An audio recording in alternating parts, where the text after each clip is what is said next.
बिस्मिल्लाहिर्रहमानिर्रहीम। अस्सलामुअलैकुम। इल्म की बात देखने वालों को राव कमर रिजवान नई वीडियो में खुशामदीद कहता है। दोस्तों, आज की वीडियो में हम आपको एक लड़की का वाकया बताने वाले हैं जिसको उसके चचा ने कब्र में दफन कर दिया। लेकिन जब कुछ दिनों के बाद उसकी कब्र खोली गई तो बच्ची कब्र से जिंदा बाहर निकल आई। ये सब कैसे हुआ ये हम आपको आज की वीडियो में बताएंगे और इसके साथ साथ हम आपको एक बाप का वाकया भी बताएंगे जिसने बेटी को कब्र में जिंदा दफनाया। वीडियो में आगे बढ़ने से पहले आपसे गुजारिश है कि अगर आपने अभी तक हमारा चैनल इल्म की बात सब्सक्राइब नहीं किया है तो अभी सब्सक्राइब कर लें।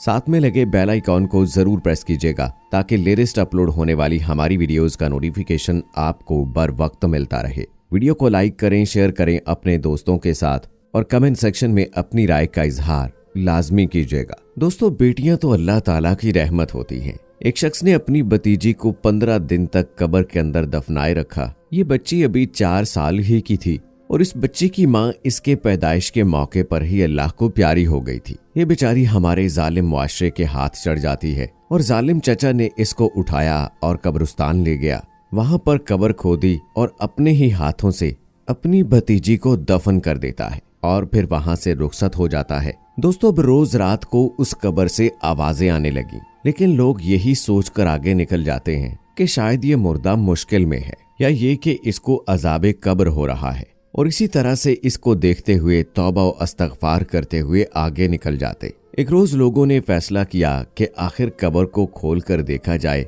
कि माजरा क्या है। जब कब्र खोदी गई तो कुदरत का करिश्मा हुआ। लोगों ने देखा कि अंदर से वो बच्ची जिंदा बाहर निकल आई जो कि उस वक्त सांसें ले रही थी। दोस्तों, बेशक ये अल्लाह का मौजज़ा है, अल्लाह की कुदरत है जिसको देखकर लोग हैरान रह गए और अल्लाह पाक का शुक्र अदा करने लगे। दोस्तों, इसी तरह कुछ सहाबा कराम नबी करीम सल्लल्लाहु अलैहि वसल्लम की मजलिस में बैठे थे। इस्लाम कबूल करने के बाद उन सहाबा कराम को रसूल अकरम सल्लल्लाहु अलैहि वसल्लम से बेहद मोहब्बत हो गई थी और वो कोशिश करते थे कि ज्यादा वक्त नबी करीम सल्लल्लाहु अलैहि वसल्लम की खिदमत में गुजारें, उनके साथ अपना ज्यादा से ज्यादा वक्त गुजारें। रसूल अकरम सल्लल्लाहु अलैहि वसल्लम ने कहा कि आज मुझे कोई दर्दनाक वाकया सुनाओ। तो उन्होंने कहा कि या रसूल अल्लाह सल्लल्लाहु अलैहि वसल्लम, अब तो आपके नजरे करम के सबब हमारे दिल बदल चुके हैं, लेकिन जमाना जाहिलियत में मैं बहुत जालिम आदमी था। मैं इतना जालिम था कि पूरी बस्ती मेरे जुल्म की वजह से मुझसे डरती थी। मैं जिस गली से गुजर जाता था लोग कांपना शुरू कर देते थे।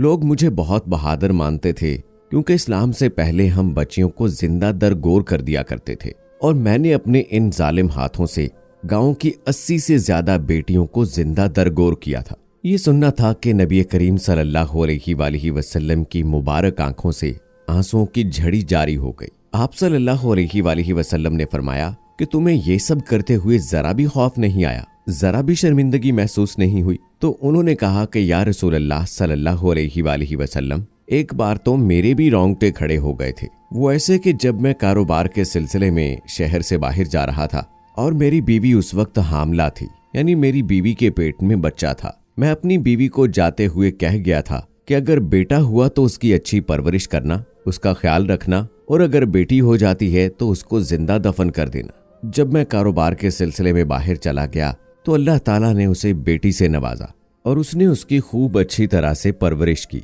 और जब मैं 5 साल के बाद घर लौटता हूँ और जब अपने दरवाजे पर पहुंचकर दरवाजा बजाता हूँ तो घर से एक नन्ही बच्ची के खेलने की आवाजें आ रही थी। ये आवाजें सुनकर मुझे अंदाजा हो गया था कि ये वही बच्ची है जिसको मैं 5 साल पहले अपनी बीवी के पेट में छोड़कर गया था।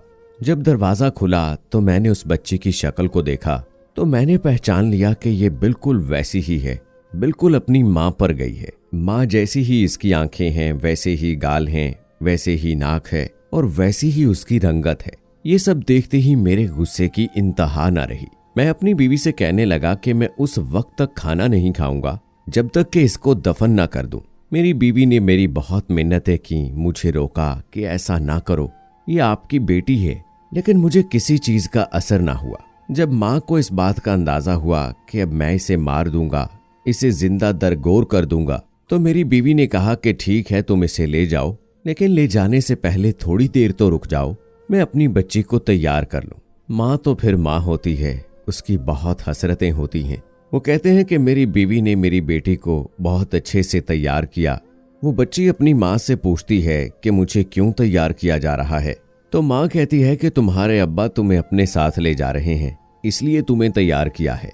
वो सहाबी कहते हैं कि मैंने अपनी बेटी को साथ लिया और एक सुनसान जगह की जानिब चल निकला। रास्ते में मेरी बेटी मुझसे सवाल करती है कि बाबा मुझे कहाँ ले जा रहे हैं, मुझे नानों के घर ले जा रहे हैं, क्या मुझे खिलौने लेके देने हैं। वो बच्ची मुझसे सवाल करती जाती है और मैं कोई जवाब नहीं देता। चलते चलते हम एक जंगल में पहुंच जाते हैं। जंगल में पहुंचकर मैं एक गड्ढा खोदने लगा, यानी अपनी उस बेटी को जिंदा दरगोर करने के लिए कब्र बना रहा था। जब मुझे पसीना आता तो मेरी बेटी मुझे कहती कि बाबा क्यों गर्मी में काम करते हो, बाबा साए में बैठ जाओ ना।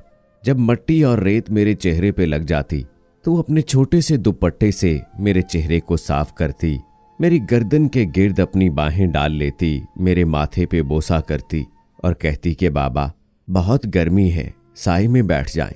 लेकिन मुझ पर कोई असर ना हुआ। जब वो गड्ढा तैयार हो गया तो मैंने उस बच्ची को उस गड्ढे में धक्का दे दिया और ऊपर से मट्टी और रेत डालना शुरू कर दी।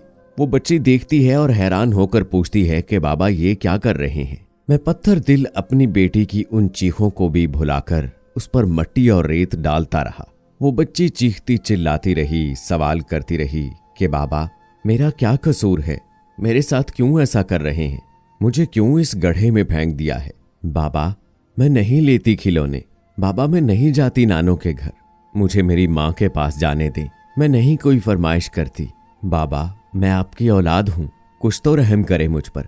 वो बच्ची रोती चीखती चिल्लाती रही, लेकिन मैंने उसकी कोई बात ना सुनी। वो कहती रही कि बाबा मुझे डर लग रहा है, मुझे घुटन महसूस हो रही है, लेकिन मैं इतना जालिम था कि मैंने उसकी कोई बात ना सुनी। आखिर में जब उसका सर बाहर रह गया तो वो आसमान की जानिब देखकर पुकारने लगी कि ऐ अल्लाह भेज दे उस नबी को जो बेटियों की इज्जतों की हिफाजत करेगा। बस इतना कहना था कि रसूल अकरम सल्लल्लाहु अलैहि वसल्लम की हिचकी बंध गई, बहुत रोए और फिर फरमाया कि ये वाकया दोबारा सुनाओ। कहते हैं कि उस सहाबी ने ये वाकया 3 मरतबा आप सल्लल्लाहु अलैहि वसल्लम को सुनाया और आप सल्लल्लाहु अलैहि वसल्लम बहुत रोए और कहने लगे कि मुझे फिर से उस बेटी का वाकया सुनाओ जिसने दीन इस्लाम के लिए दुआएं की थी। दोस्तों ये वाकया है हजरत दहिया कल्बी रज़ियल्लाहु ताला अन्हु के इस्लाम कबूल करने से पहले का। जब ये वाकया आप सल्लल्लाहु अलैहि वसल्लम 3 बार सुन चुके और बहुत रोए तो दीगर सहाबा ने हजरत दहिया कल्बी रज़ियल्लाहु ताला अन्हु से कहा कि बस कर, हमारे आका को कितना रुलाएगा। दोस्तों इस्लाम से पहले बेटियों को इसी तरह से जिंदा दरगोर किया जाता था, लेकिन ये इस्लाम ही वो मजहब है जिसने औरत को, माँ को इतना बुलंद मकाम दिया है कि उसके कदमों तले जन्नत जैसी शय को रख दिया है। इससे बड़ा बुलंद मकाम और मर्तबा क्या हो सकता है। उम्मीद है दोस्तों कि हमारी आज की ये वीडियो आपको पसंद आई होगी। इस वीडियो को लाइक करें, शेयर करें अपने दोस्तों के साथ, कमेंट सेक्शन में अपनी राय का इजहार जरूर कीजिएगा। मुझे अगली वीडियो तक इजाजत दें। फी अमानिल्लाह।